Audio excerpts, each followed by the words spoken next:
नमस्कार दोस्तों, यदि आप भी क्लास 10 से मैट्रिक का फाइनल परीक्षा 2026 में देने जा रहे हैं, तो आप सभी के बीच साइंस का काफ़ी वीवीआई ऑब्जेक्टिव प्रश्न लेके आ गया हूँ। यानी कि आपका जो 20 फरवरी को होने वाला है दोस्तों, यहाँ से आपके एग्ज़ाम में हूबहू प्रश्न आएगा। यहीं से प्रश्न आपके एग्ज़ाम में रहेगा दोस्तों। आप सभी सारे प्रश्न को अच्छे तरीक़ा से याद कर लेंगे। आपके एग्ज़ाम में यहाँ से हूबहू प्रश्न आएगा।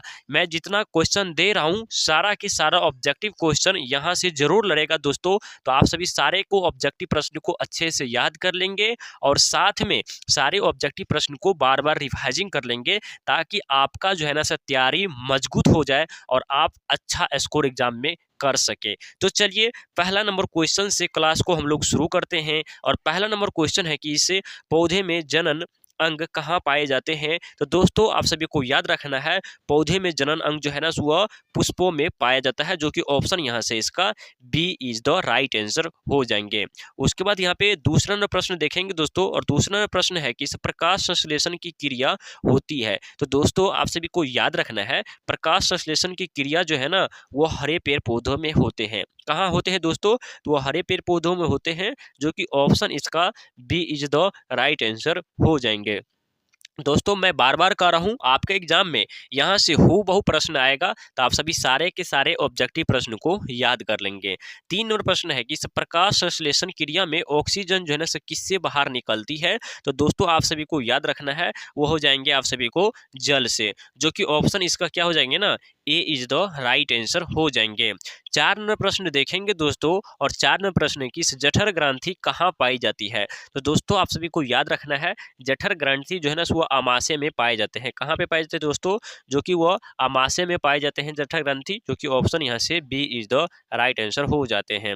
5 नंबर प्रश्न है कि इस ग्लाइकोलिसिस की प्रक्रिया संपन्न होती है। तो दोस्तों आप सभी को याद रखना है, वह संपन्न होती है कोशिका द्रव्य में। ऑप्शन यहाँ से डी बिल्कुल राइट आंसर हो जाएंगे। दोस्तों मैं आप सभी से बार-बार रिक्वेस्ट कर रहा हूँ बाबू, आप सभी को हूबहू प्रश्न आएगा, ठीक है ना।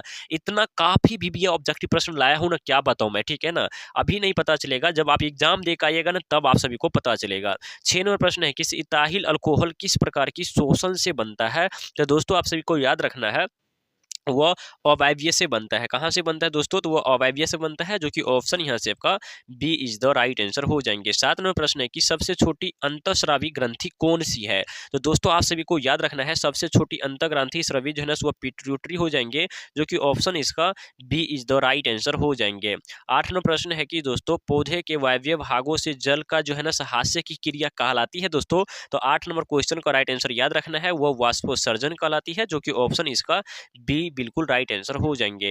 9 नंबर प्रश्न है कि इस घेंघा रोग जो है ना पनपता है। तो दोस्तों आप सभी को याद रखना है, घेंघा रोग जो है ना आयोडीन की कमी, क्या दोस्तों? आयोडीन की कमी कहे तो नमक की कमी के कारण जो है ना घेंघा रोग पनपता है, जो कि ऑप्शन सी बिल्कुल राइट आंसर हो जाएंगे।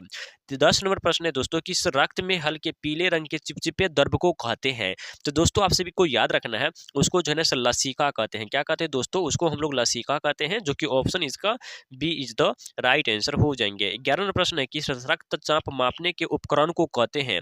तो दोस्तों आप सभी को याद रखना है, रक्तचाप मापने वाले उपकरण को जो है ना रिफ्गोमेनोमीटर कहते हैं, जो कि ऑप्शन इसका डी बिल्कुल राइट आंसर हो जाएंगे। उसके बाद यहाँ पे 12 नंबर प्रश्न है दोस्तों, वाष्पोत्सर्जन की क्रिया होती है, पाई जाती है। तो दोस्तों आप सभी को याद रखना है, वाष्पोत्सर्जन की क्रिया पाई जाती है, तो वो हो जाएंगे दोस्तों वह पौधों में पाई जाती है, जो कि ऑप्शन यहाँ से आपका बी बिल्कुल राइट आंसर हो जाएंगे।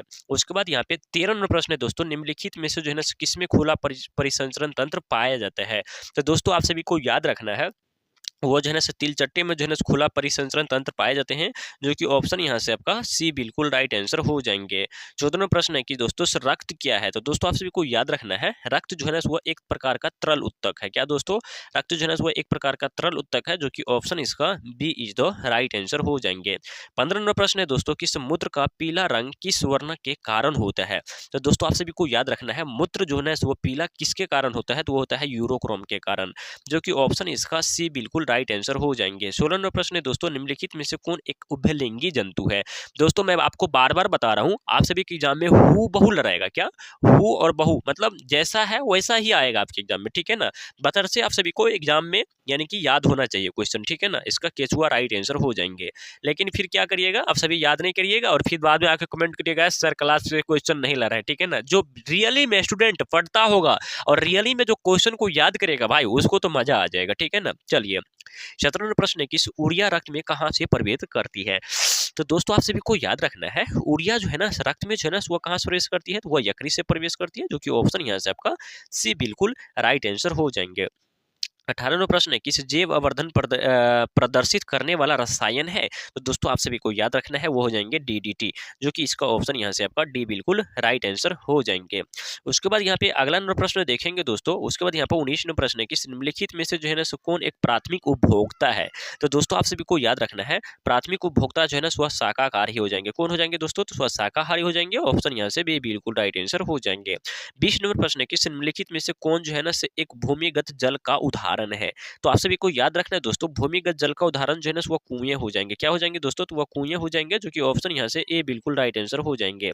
21 नंबर प्रश्न है, किस प्राकृतिक चयन द्वारा जो है जीवों का विकास कहलाता है। तो दोस्तों आप सभी को याद रखना है, प्राकृतिक चयन द्वारा जो है जीवों का विकास जो है ना वह कहता है आप सभी को डार्विनवाद कहलाता है, जो कि ऑप्शन यहाँ से सी बिल्कुल राइट आंसर हो जाएंगे।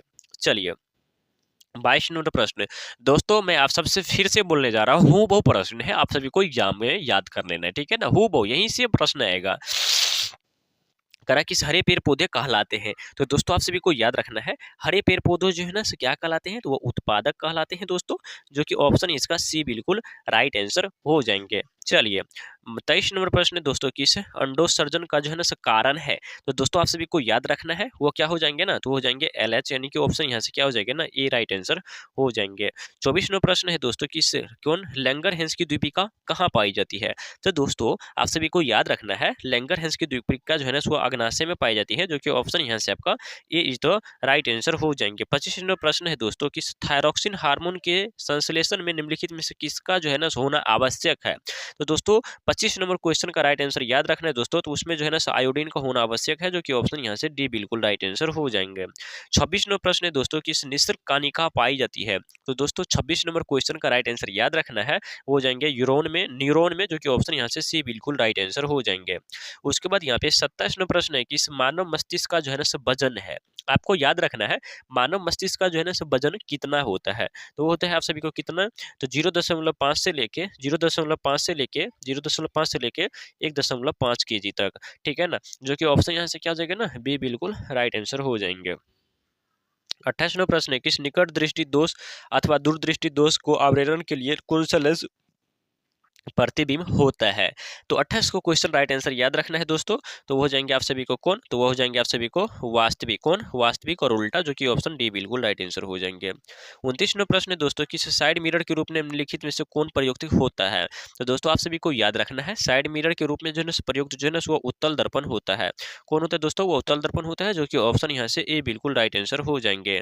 उसके बाद 30वां प्रश्न दोस्तों, किस अवतल लेंस द्वारा प्राप्त प्रतिबिंब होता है। तो दोस्तों आप सभी को याद रखना है, अवतल लेंस द्वारा प्राप्त प्रतिबिंब होता है, तो ये सभी हो जाते हैं, आभासी भी होता है, सीधा भी होता है और छोटा भी होता है। तो दोस्तों यहाँ पे टोटल जो है ना क्या हो जाएंगे, टोटल यहाँ पे 30 ऑब्जेक्टिव प्रश्न लाया गया था आपके एग्जाम के लिए, ठीक है ना। हु बहु दोस्तों यहाँ पे क्या हु बहु जैसा है ना वैसा आपके एग्जाम में प्रश्न जरूर देखने को मिलेगा। तो आप सभी सारे के सारे ऑब्जेक्टिव क्वेश्चन को याद करेंगे और उसके बाद आप सभी एग्जाम में जाएंगे। आप सभी 20 फरवरी को गर्दा उड़ा दीजिएगा भाई, ठीक है ना। मैं यकीन नहीं पूरा विश्वास कर रहा हूँ, आप सभी को अगर 20 फरवरी को गर्दा उड़ाना है तो इस वीडियो को अंत तक जरूर देख लीजिएगा, ठीक है ना। चलिए फिर मिलते हैं अगले क्लास में।